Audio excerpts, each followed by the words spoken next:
It's the SDG Podcast. Before we get started, you can check us out on the web at solutiondesign.com/podcast or find us on all the social medias, LinkedIn, Twitter, Facebook, and Instagram at Solution Design Group. And it's another podcast. Welcome. It's just the three of us, so go ahead and introduce yourselves, gentlemen. Hi, I'm Chad Jetner. I'm Peter Lawrence. I think I threw you with the word gentleman. I'm Kyle Bacher, and today we're going to talk about sticking with it, hanging in there, enduring. When times get tough, how do you hang in there? How do you keep going when you got to keep going? When you just can't quit? I mean, it doesn't have to be anything to do with the times, even.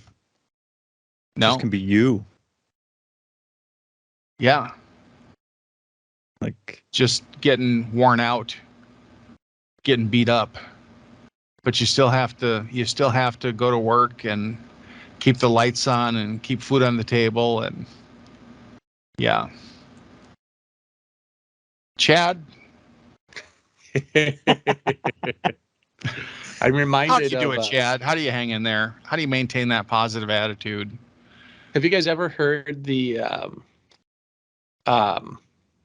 song by the White Stripes called "Little Acorns"? Right, yeah. And it starts out with a kind of a monologue by this dude named Mort Krim. He just talks about this woman who's having a rough time until she sees a squirrel, and she watches the squirrel store nuts for the winter one at a time, and then Jack White just tears into a guitar solo and there's drums and it's great. But that's it. It's be like the squirrel. We have so many animal related metaphors in our podcast. I think a while ago we said be a goldfish. Now I'm saying be like a squirrel. Just do one thing after the other and keep going. Right? I mean, winter's coming and you've got to have a tree full of nuts, right? Winter is coming. Isn't that kind of a double-edged phrase? Wasn't that a Game of Thrones thing? Yes. Yeah, which, speaking of House of Dragons this weekend, or last weekend, depending on when you're listening to this. The Dragons? As of this recording, we're a couple of days away from the House of Dragons. Oh, is that coming out this weekend? Yeah, I think it starts Sunday. I'm going to continue my long-standing record of avoiding all things Game of Thrones. Undefeated. Not on purpose. That's another, that's something where I really had to hang in there and stick with it and make it till the end. I didn't think I was going to make it through to the end, but I hung in there. As far as how it helps for me to know what I have to look forward to, right? Like at the end of a day, if that's all you're trying to push through is a day, it helps a lot to have a thing, right? And I've got a lot of habits that I look forward to. During baseball season, I look forward to sitting on my patio. I can picture that in my head. All I've got to do is, one more meeting. And it's never one more meeting. It's two more meetings or three more. And then just, have that picture in your head of being on a patio with a cold grain belt and watching the Twins just womp all over the Yankees, which is a thing that always happens, right? And I paint that little picture in my head, and it makes me pretty happy. That's a nice way. Yeah. I just kind of think that this is not permanent. This will pass. This will change. Things will change. Things always get better. Like you get through things, and sometimes the only way out is through. There's some things where all you can do, if you want this thing to be over, whatever it is, then you just have to muscle through it. Otherwise, it's gonna be worse. Are you guys familiar with Atomic Habits? The book, the thing? No. Okay. So the premise is that you're trying to create good habits, right?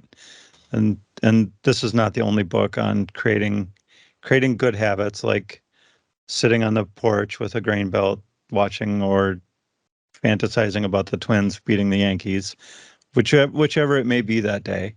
But to get to that point, you may need to take smaller steps along the way, right? Like, I don't need to get right to that habit necessarily. I might have to take some smaller steps to get there, right? Like, Yeah. oh, I need to get some grain belt, right? If I don't have grain belt, it's going to be very hard to sit on the porch and enjoy a grain belt and probably chill a grain belt, right?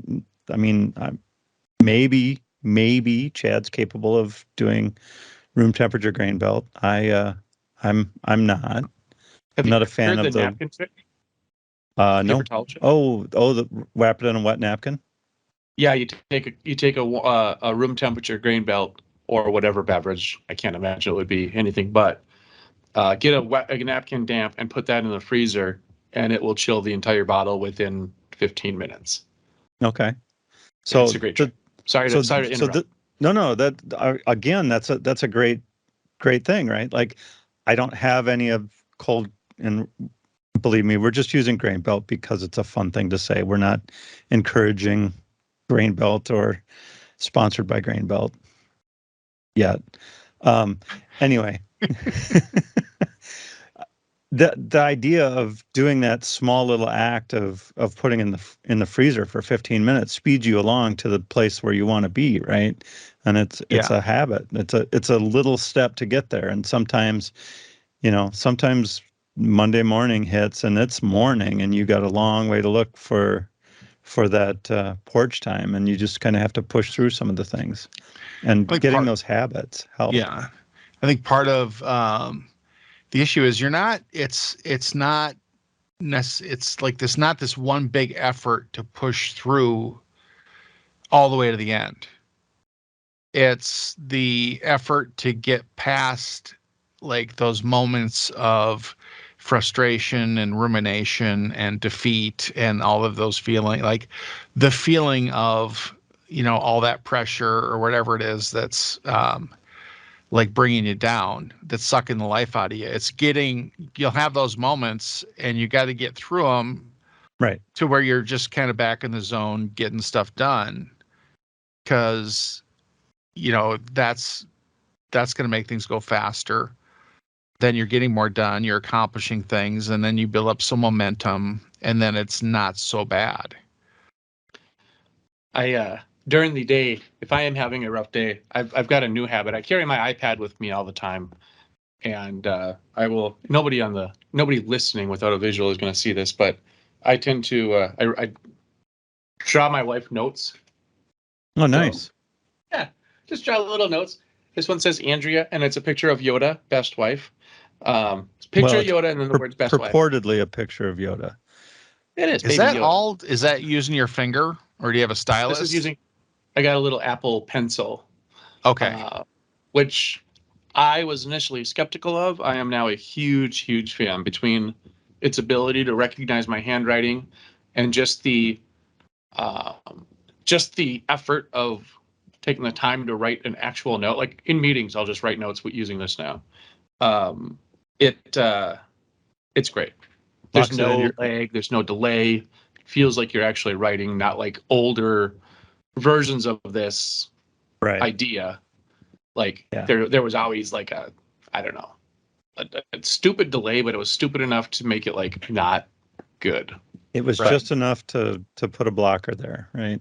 And now you lock it away. It feels incredibly natural. I agree. Like little things to get you through the day, and habits. I certainly have a few playlists on my musical device of the moment that are strictly work playlists. If I put that on, if I'm in the office, standing in the middle of the freeway, whatever, put in the noise canceling headphones, I'm at work. I'm in work mode. I'm ready to go. And a lot of times that's enough to break the log jam, right? Yeah. Because you want, ideally you're in Rocky, that. But yeah. If you want to get things done, ideally you're in that focused flow state. where Peter, you're just give us getting stuff done. give us a couple of tracks from your work playlist.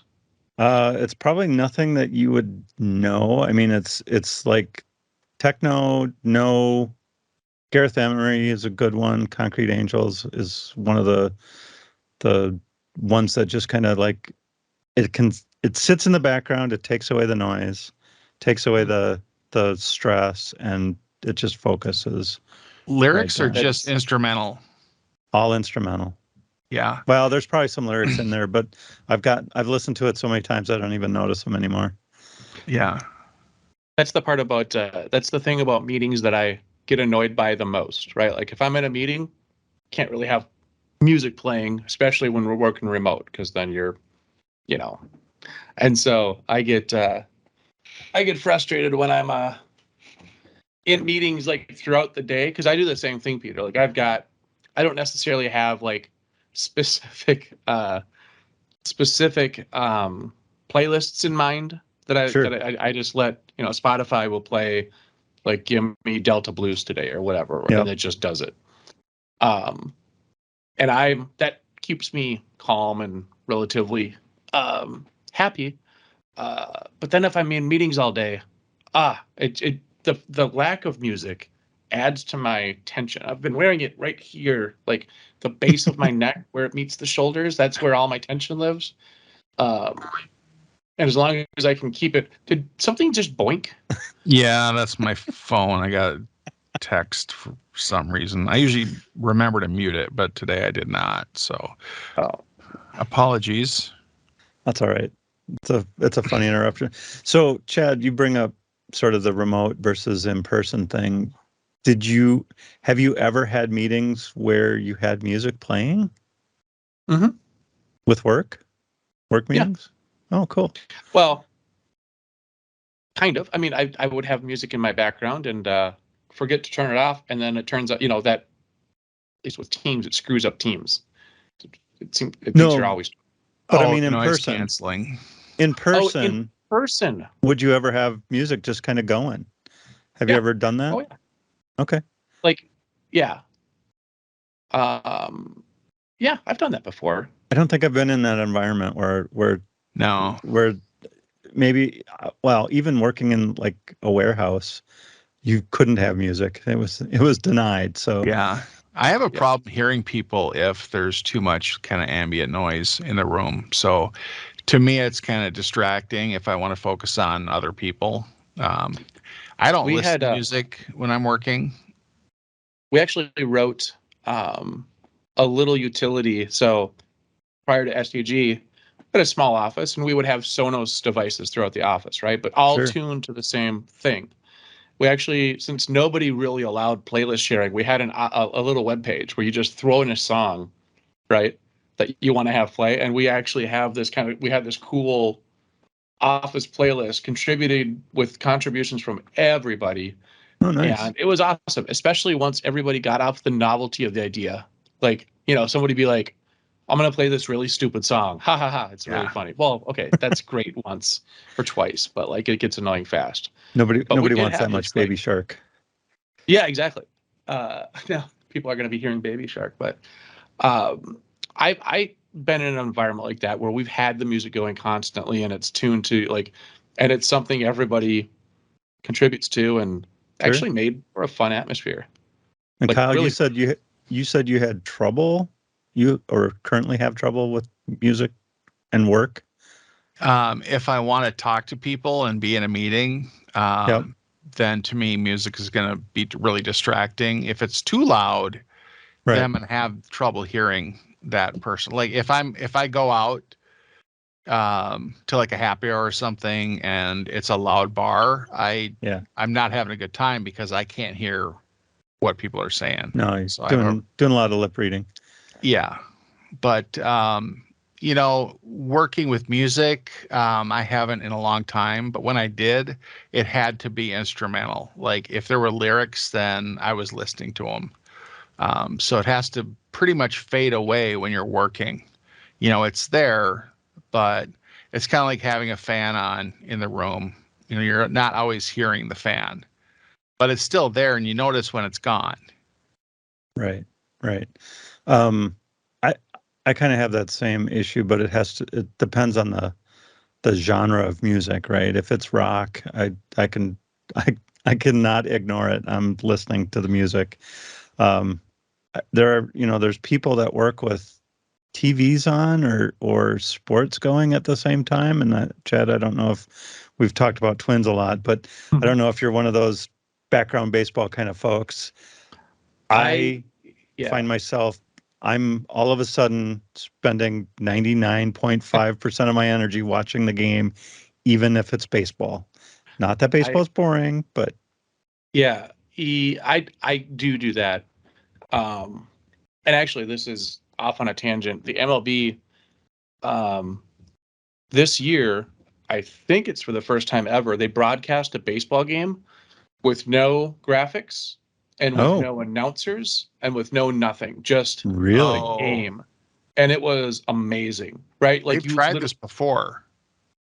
they might have, yeah, but they did it like I've got the MLB app, right? So when you're on the MLB app, you pick which feed you want. Do you want the Minneapolis feed or do you want the one from the other team's network? Yeah. And then one of them for some of the games was literally just, or do you want like nothing? The game. Yeah. Oh, the raw feed. I would take that all day. Well, I don't know. I do like we've got great announcers. Dick Bremer and Justin Morneau do a great job, or whoever. But it's a fairly easy yeah. thing to work through then, I suppose. And for me, it's especially if it's not the Twins. Like, I agree with you, Peter. Like, if it's the Twins playing, I might be a little more locked in. But if I just have a baseball game in the middle of the afternoon playing at my desk and it's, two of the worst teams in the world, like the Yankees playing the Red Sox, nobody cares. Right. So I can watch that. I can have that on and not get distracted. Interesting. Yeah. Do you ever find yourself putting something like that on to push through sort of a downtime? Like I need a little baseball or a mini break of baseball or whatever. I do. If I need a mini break, like a 5-minute, I'll just watch clips of the previous night's game. Somebody there's aggregate clips of like every amazing thing that happened yesterday. Right. And that's like a quick hit of like good baseball dopamine hits. Yeah. That's nice. Somebody's filtered out all the non-exciting things and put it all together. Nice. Do you ever want to quit stuff? Like when you're working on a project and it kind of sucks. You hit those moments where it's tough and you just want to walk away. You ever have that where you just want to walk away, just turn over the desk, kick the door open? I don't think I've ever gone that far. I haven't either. Yeah. I like to talk big though. I haven't really gotten close to that really. I mean, obviously I've quit jobs and I've moved on to different things, but sure. I mostly stick with, I don't, I mean, before this, I was with my last gig for a decade. And before that, I had a 7-year stint with one company with a little interruption in the middle. Like, not really much of a quitter. I'm more of a so kind of part-time then, you're saying. yeah. I've had 30 jobs, give or take one or two. And I think that's all you need to hear about whether or not I like to quit things and walk away. Well, now I'm going to go and see. I actually never counted mine. 30's a lot. I'm afraid to count mine, and I certainly can't count consulting because even though I've been consulting with SCG for more than 15 years, it's not been at one client for sure. Well, it took me a while to like get into computers and stuff, and learn that skill. And then, while I was doing that, waiting tables or working in the lumber yard, selling mobile homes, DJ, security guard, pizza delivery, waiter, host, restaurant manager, telemarketer. I feel like you're reading this. Yeah, I'm not. No, I really am not. So but when I look back, it's like, what a great experience to have been in all those different environments, working with all different kinds of people, it really got me ready for consulting. And Right. like waiting tables gave me customer service skills, a sense of urgency. Like it was all worthwhile. But yeah, I would, if I got, bent out of shape about something, I never quit because it was hard. I would Right. quit because like, on standing on principle, it's like we had an agreement when I started, you broke it. So this is me leaving, that kind of, or please don't talk to me like that. Uh, okay, I told Right. you not to talk to me like that. Here's the key. Yep. You can mail me my last check. When I did walk out of the lumberyard job because I dropped a giant bundle of hardwood lap siding off the top of a forklift. It was about 20 feet in the air. I might be exaggerating, but yeah, I didn't really get any training for driving the forklift. Just go do it. Yeah. And now I realize that that's valuable training. There's safety things. There's things like always remember to tilt your forks back. So I dropped it and I was so ashamed and angry and upset. I just walked out, got in my car and went home. So Wow. I've had to learn stick to itness, and an argument doesn't mean you have to quit. Right. Yeah. Hanging Chad, in there. have you ever waited on tables or anything like that of that nature? Bartended? I dealt blackjack at Mystic Lake Casino for, That's a customer service job that'll That's get you a where lot I've of seen training, you. won't it? yeah. You, that's been a thing for a while. Well, before that, I was I worked at record stores quite a bit. Okay, I sure. don't know if you remember in Brookdale, like all the Dale malls in Minnesota. Yeah. There was a Music Land, and that was the big one. I worked at the little one called the Record Shop, and Oh, okay. that was my high school job. So I never really waited tables or anything like that, but I Well, worked in record stores and dealt blackjack, and then I think dealing blackjack to people that are not maybe necessarily having a great night at the table might give you that same wait staff experience. yeah, it dealt me to be, or it taught me to be patient with folks. Yeah. On a different level than I think most people have to be patient. So Yeah. Right. that was a fantastic experience. Yeah. No, and I've always thought sort of waiting tables, when looking back at my career, that was the one that really taught me people management, not necessarily anything other, food, carrying food, whatever, big deal, but people management was a wonderful skill to come up with. Yeah. Efficiency, like, tactics for managing multiple tasks and complex situations. And because sometimes, your your section is a puzzle. All these people got set at the same time. Where's everybody at? What's the best way to handle this?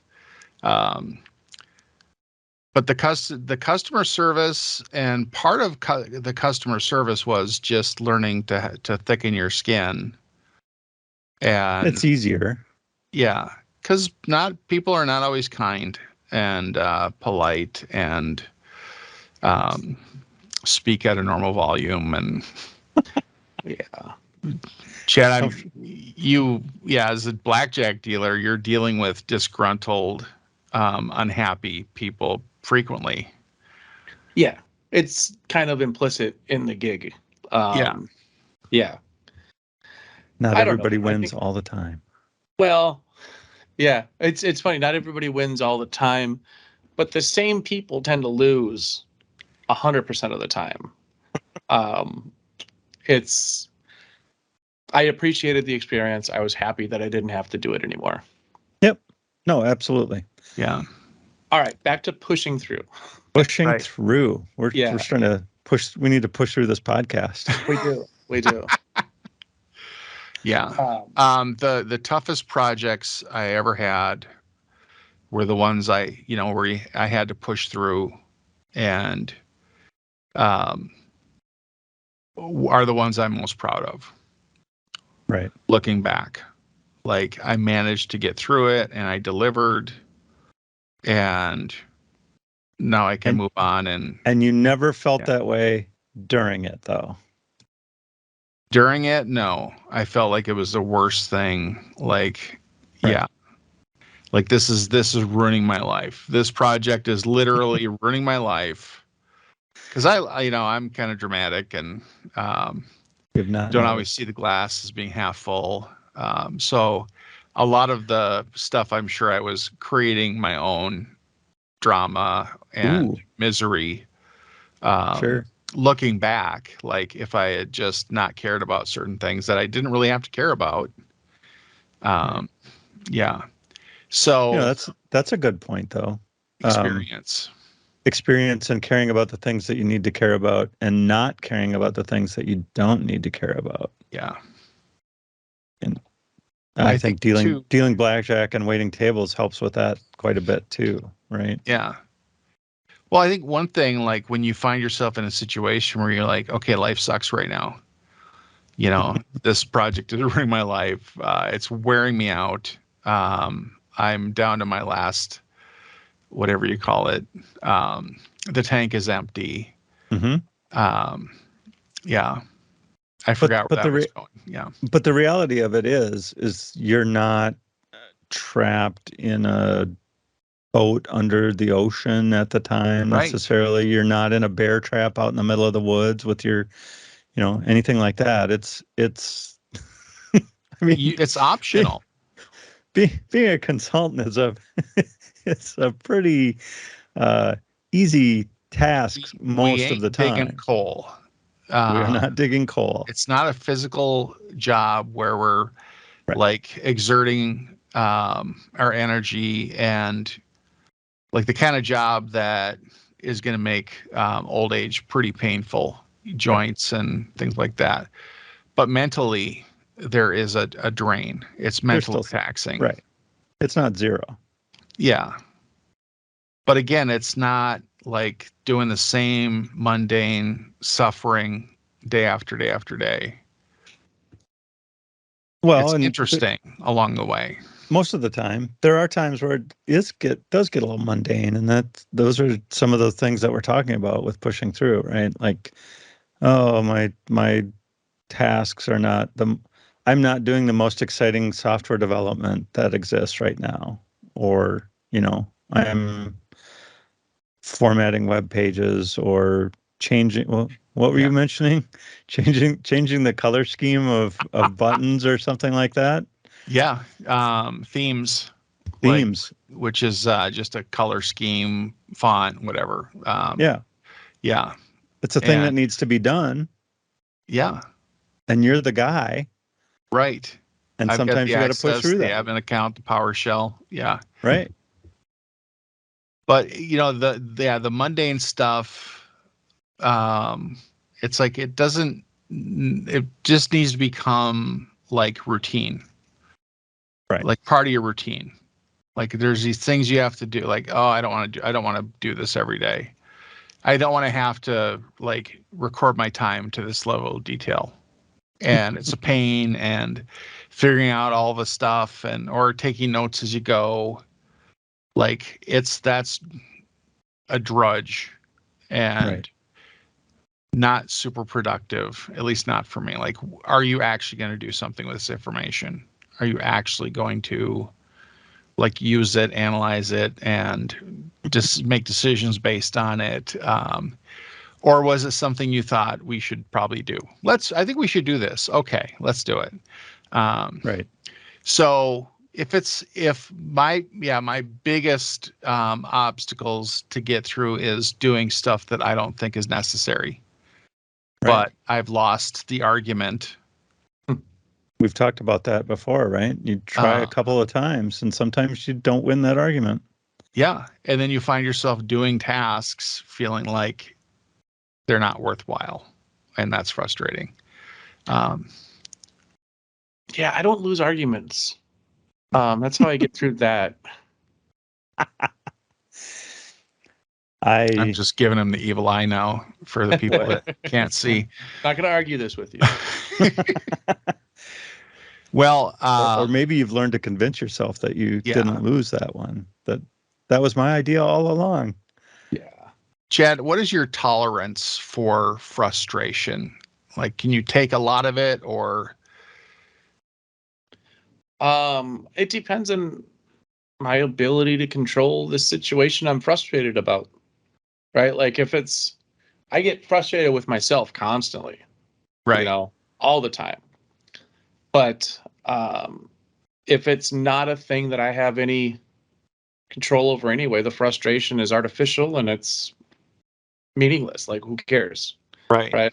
So, I don't know if that answers the question. It feels like I'd avoided the question, but the tolerance there it's pretty high. I mean, I guess that means it's high, right? Like, Yeah. I truly like don't.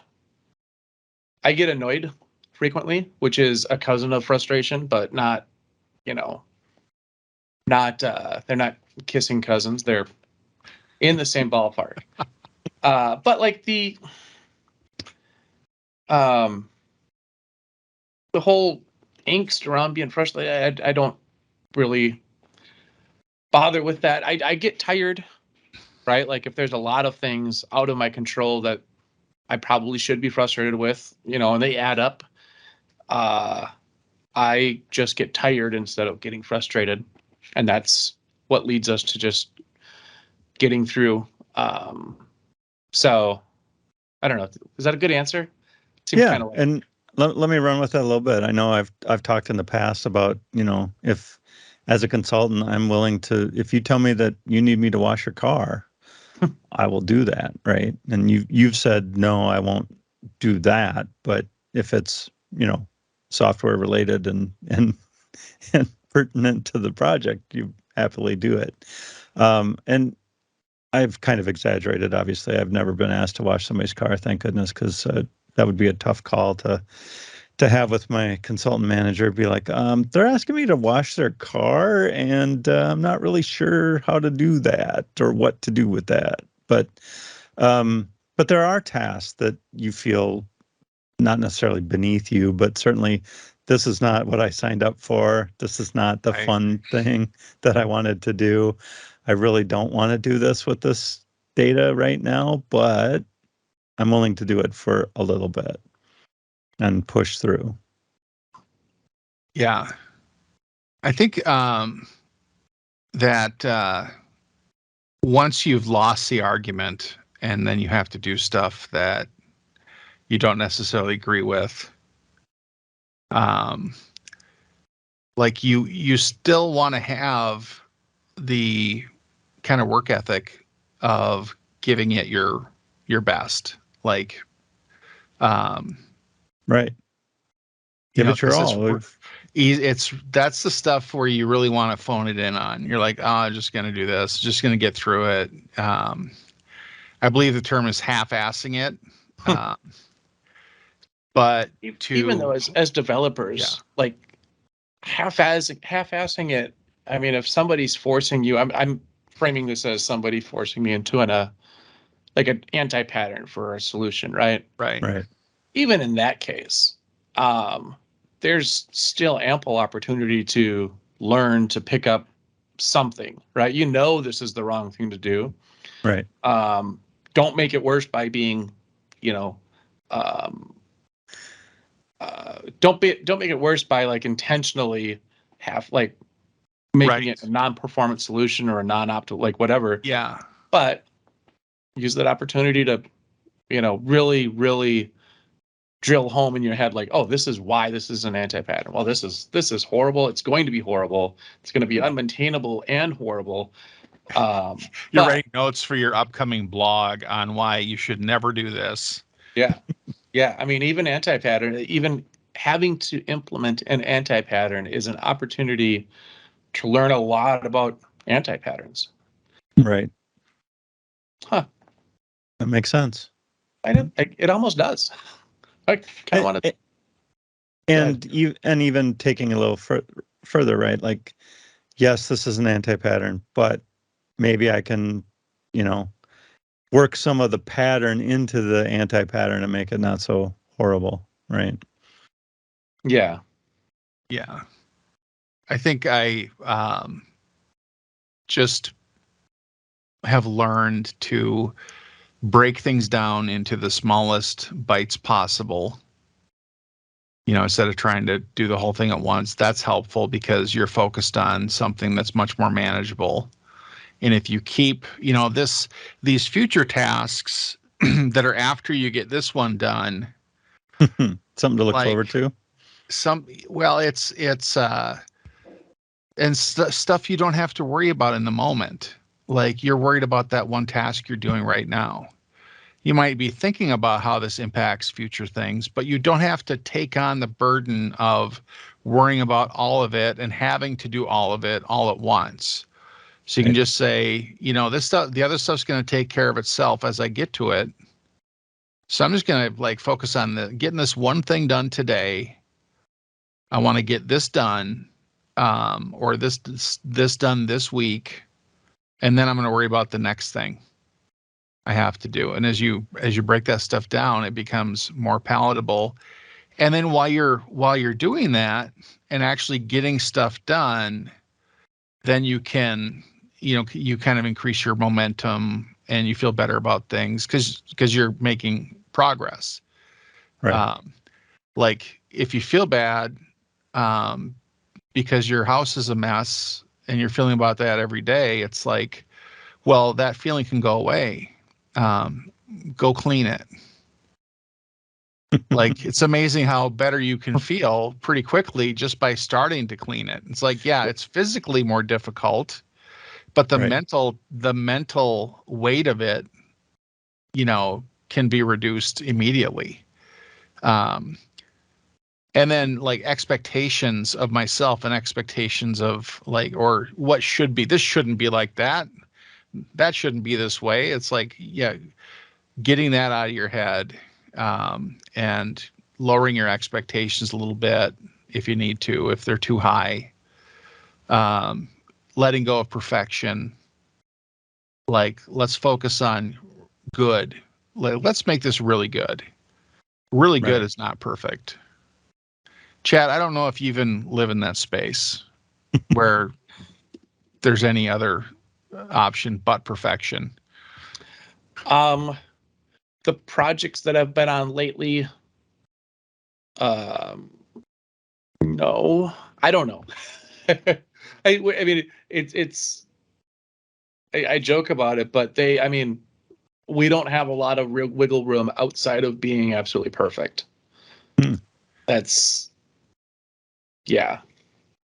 Well, the one thing that has to happen, stuff's just got to work. Period. Yeah. Well, it has to work, period, but it has to work really, really, really well. Like Right. our low bar for success is, you know, unbelievably high for the types of compared to the types of things that I worked on when I was a newer developer, you know, 2 decades ago. We're talking Clinton administration. It was, you know, if one of those projects failed, all right, there's different scales that I work on now, and it's a lot. I'm not working. I mean, we're not talking government contracts or military defense or missile guidance systems where if you're off a little bit there, you know, that's Yeah. somebody else's house. One decimal point. If you Yeah, miss the moon and go to is- Mars, yeah. you know. Yeah, but I'd hope But you even so, I mean, noticed before you got to Mars. hit the brakes. Google Maps doesn't go that far yet, so I don't No. know that you would. Well, and most of the time, like you said, there's different. Well, uptime is a great measure, right? A lot of things we've dealt with in software engineering is about uptime. You know, is 5 nines really what we were shooting for? Is 1 9 what you're shooting for? Is 75% what you're shooting for? It really depends on where you're at and what you're doing, right? If an app is down from midnight to 5 a.m. and nobody uses it, do you know? Is the app really down? I don't know. Yeah. I always want to get to the point where you forget about the tool and you're just doing the work. Like if your job is using a system to do things, you just kind of forget about the system itself and you're just doing the work. And anything that makes you think about the system that you're using, the app or the site, is taking you out of it. Like, what is doing that? What is standing out? What is a struggle? What's a problem that change your focus? Like my goal with our technology, you know, when I hand somebody a computer to use, is they're not thinking about the computer. Like it's faster than they are. That's all it has to be, is faster than the user. Sure. And then you're just using it. You're just doing the work, but you're not sitting there thinking about, you know, oh, this thing is so slow and this thing, like you're not focused on the tool. Right. And that's a little tougher to put into development thinking, but Yeah. I had this experience the other day where I'd gotten an error, you know, and Chad, you obviously don't know what I'm talking about, but I'd gotten an error during a build, and I was finally comfortable, confident with the language that I was using at the time, which, you know, had been new to me a year ago. But I looked, you know, read the error message, knew the error, knew the problem, fixed the problem, 10 seconds. Like you get that comfort with something. It's nice, you know. It's kind of like with CSS, for example, you know, you're trying to make the controls move to a certain spot. And when you just know what it needs to be, instead of I'm going to try this and I'm going to try this and I'm going to try this, just having that happy feeling of I know what's going on all the way through is kind of nice. Yeah. Knowing what you're doing is really helpful. Well, but I'm not just knowing what you're doing, but like knowing you getting to that expert mode Yeah, rather I've than been here getting before. right. Yeah, Rather because I than think that in terms of pressure and unhappiness, like you know, reasons you'd have to stick with something. A lot of that might be fear of the unknown. You're not sure what is going to happen. You're not sure how you're going to do everything. There's a lot of questions. You know, with experience, those go away. And then you're like, oh yeah, that's going to take me an hour. And then I know I will fix it. right. And just knowing it is nice.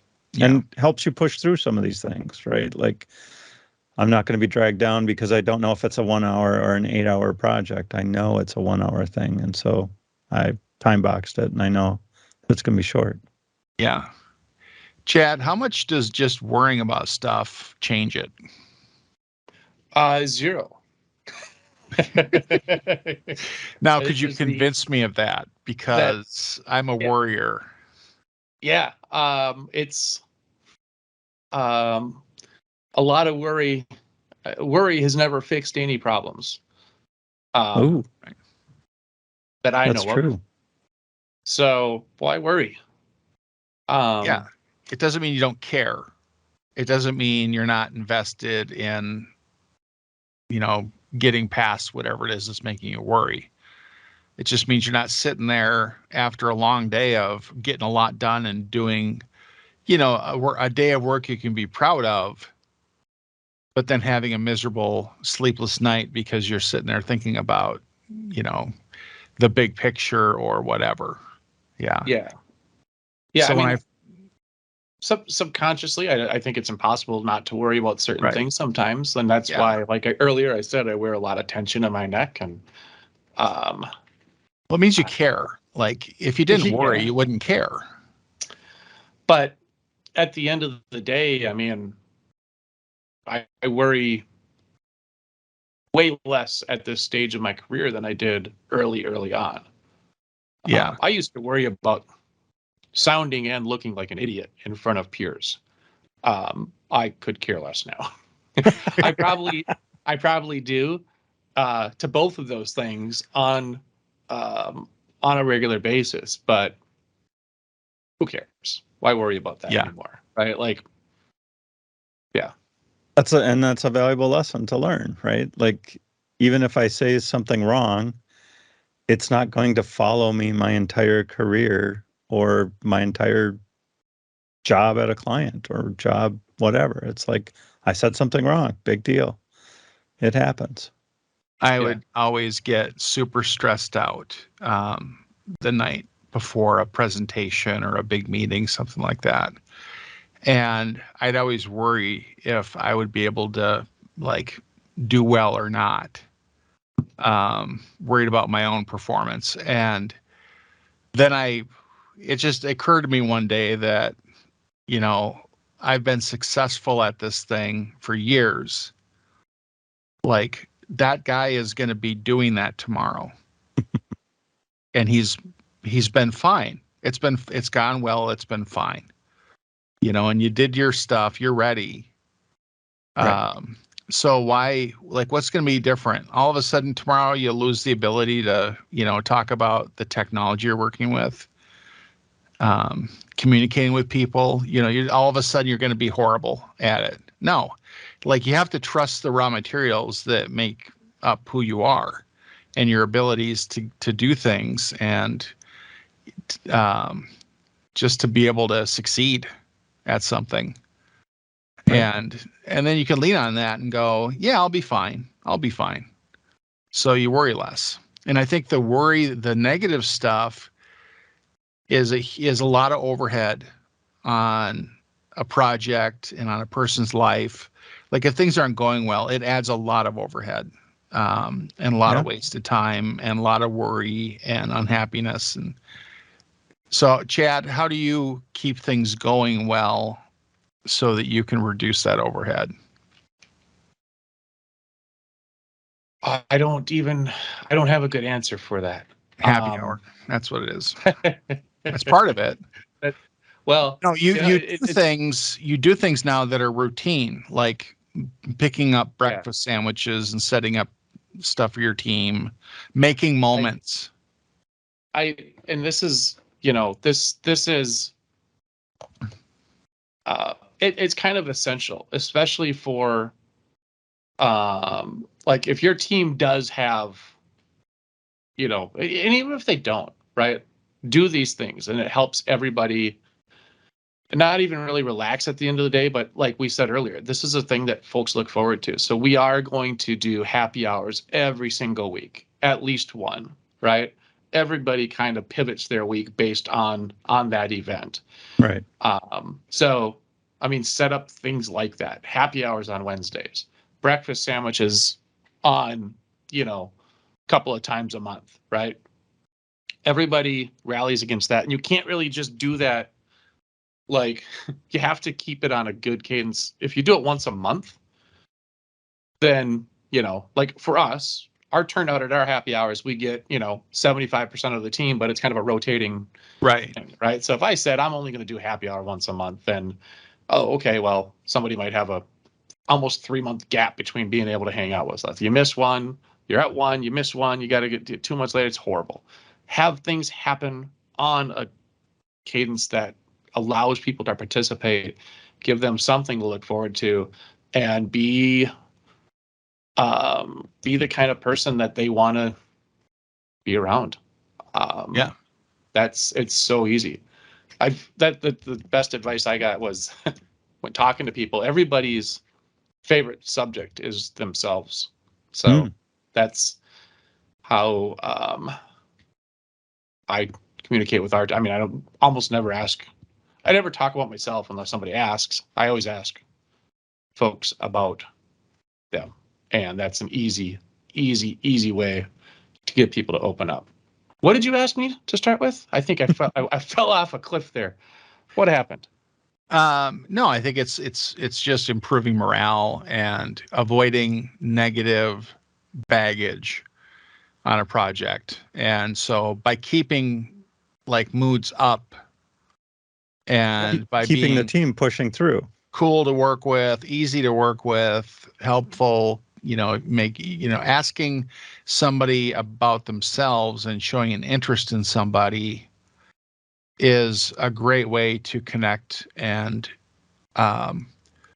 make that person feel good and like allow them to talk about themselves. Asking people about their wins, like people don't want to brag, especially in Minnesota. Nobody wants to get the big head where you're like full of yourself and your ego goes nuts. So we all kind of tend to, keep our wins close to the vest and not talk about them. I brag to people about everything because I love praise and pats on the head and like, what'd you think of this? And I always made it a habit of talking about good things I did on my project and cool things I built and good situations to my management, because they want to know that stuff. And it's like, okay, there's certain situations where it's okay to toot your own horn. Right. And I think that's good too, because then you feel good about it. So asking people about their wins and taking an interest, because then you connect. And then if you really want to talk about yourself, well, in conversations with a person, they'll usually turn it around and start asking you about yourself. I would hope so. Yes.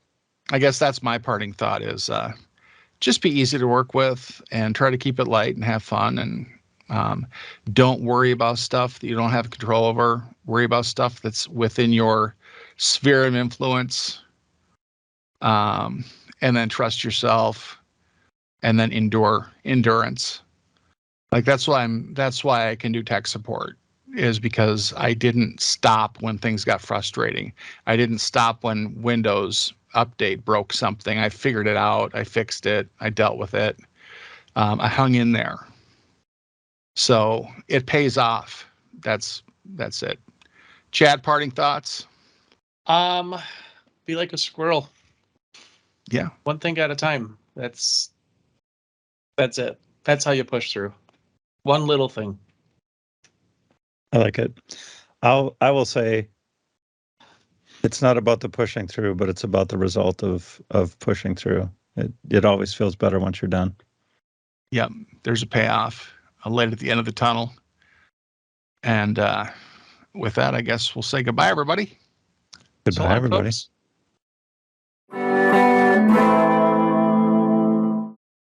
Solution Design Group is a digital product consultancy in Minneapolis. Check us out on the web at solutiondesign.com or look for us on Facebook, Twitter, LinkedIn, and Instagram at Solution Design Group.